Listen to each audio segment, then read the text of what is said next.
మక్తల్లో జరిగిన ప్రజాపాలన విజయోత్సవాల సభల్లో మాట్లాడుతున్న ముఖ్యమంత్రి రేవంత్ రెడ్డి హాజరైన ప్రజానికం మంత్రులతో పనులు చేయించుకునేటోళ్లను గెలిపించుకోండి అని ప్రజలకు మంచిగానే చెప్తున్నాడు. చూడండి, ఆ కాళ్ళల్లో కట్టెలు పెట్టేటోళ్లను గెలిపిస్తే ఆ ఊరి అభివృద్ధి జరగదు.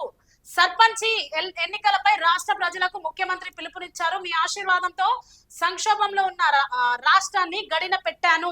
పిల్లలందరికీ నా మనవడు తినే సన్న బియ్యమే ఇస్తున్నాను అని ఆయన మాట్లాడుతున్నారు. చూడండి, కొడంగల్ ఎత్తిపోతలను కేసులేసి ఏడాదిన్నర ఆపారు. అయితే ఇక్కడ చూడండి, దయచేసి ఇది ఒకటి గమనించండి.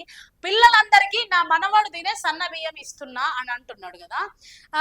గత 2-3 రోజుల క్రితం కొమరంభీం ఆసిఫాబాద్ జిల్లాలో గవర్నమెంట్ స్కూల్లో తన మనమల్లాగా ఉండేవాళ్ళు, తన మనమరాళ్ళ లాగా ఉండేవాళ్ళే పురుగుల అన్నం ప్లేట్లు పట్టుకొని రోడ్ల మీదకి వచ్చిర్రు.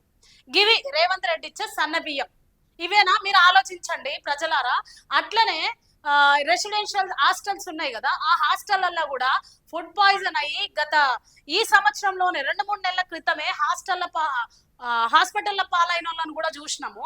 మరి నా మన్మడ తినే సన్నబియ్యమే ఇస్తున్నా అని ఆయన ఎట్లా అంటున్నాడు?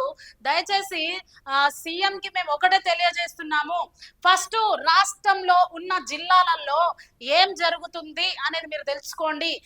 గత 2-3 రోజుల నుండి కొమరంభీం ఆసిఫాబాద్ జరిగేవి, అట్లనే రెసిడెన్షియల్ హాస్టల్లో జరిగేవి, ఇవి మీకు వినపడ్డం లేదా, కనపడ్డం లేదా? అక్కడ పిల్లలు ప్లేట్లు ఎత్తుకొని రోడ్ల మీదకి వచ్చిర్రు. నువ్వేమో ఇక్కడ సభలలో పెద్ద పెద్ద మాటలు మాట్లాడుతూ నా మన్మడికి ఇచ్చిన సన్నబియ్యమే అందరికి ఇస్తున్నా అంటున్నారు. ఇది ఎక్కడ న్యాయం? అసలు ఈ అన్యాయాలు మీకు కనపడడం లేదా?